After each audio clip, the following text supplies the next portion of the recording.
천문학자들이 우리 은하의 상세한 3D 지도를 만들기 위해 기획된 프로젝트를 시작했을 때 놀라운 발견을 하게 될 거라고는 기대하지 않았습니다.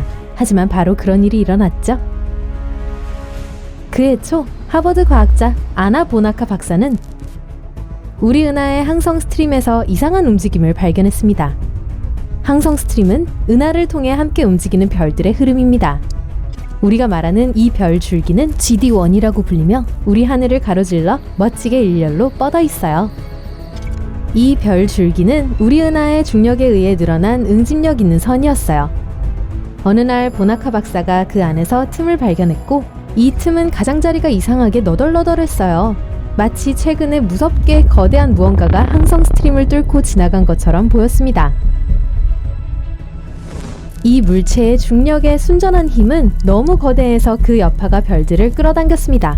가장 충격적인 것은 망원경이 손상의 원인을 찾지 못했다는 것입니다. 그렇다면 이 보이지 않는 총알은 무엇이었을까요? 한 이론에 따르면 침입자는 떠돌이 별이라고 합니다.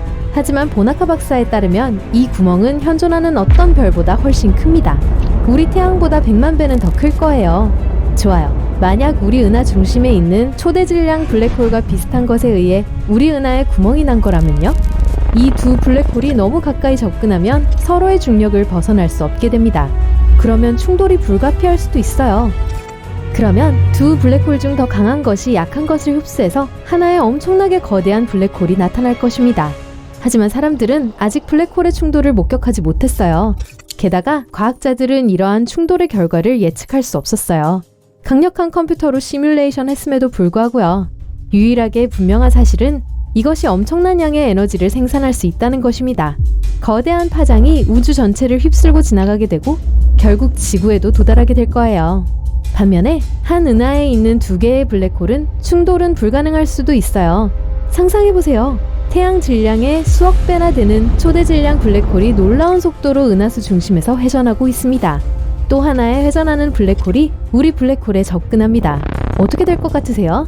맞아요. 두 블랙홀 중 하나, 아마도 침입자는 쫓겨나서 프리스비처럼 우주를 향해 날아가게 될 거예요. 지구를 향하지 않을 거라고는 아무도 장담할 수 없습니다. 우리에게는 다행히도 근처에 초대 질량 블랙홀이 없기 때문에 이 이론은 신비로운 총알구멍 현상을 설명하지 못합니다.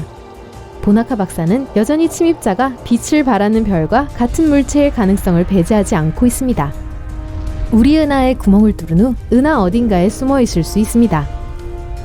하지만 이 물체의 거대한 크기 때문에 그럴 가능성은 매우 낮아 보여요. 30강년에서 65강년 너비니까요. 어쨌든 만약 그것이 빛을 발하는 물체라면 어디로 갔는지 예측하기 어렵습니다. 침입자가 엄청나게 빠른 속도로 움직였을 수도 있어서 그렇게 거대하지 않아도 항성 스트림에 구멍을 뚫기에는 충분할 수 있어요. 아니면 좀 더 천천히 움직였을 수도 있지만 매우 무거웠을 수도 있겠죠. 하지만 천문학자들이 그것이 어떤 경우였는지, 그래서 결국 어디로 갔는지 예측하는 것은 거의 불가능에 가깝습니다.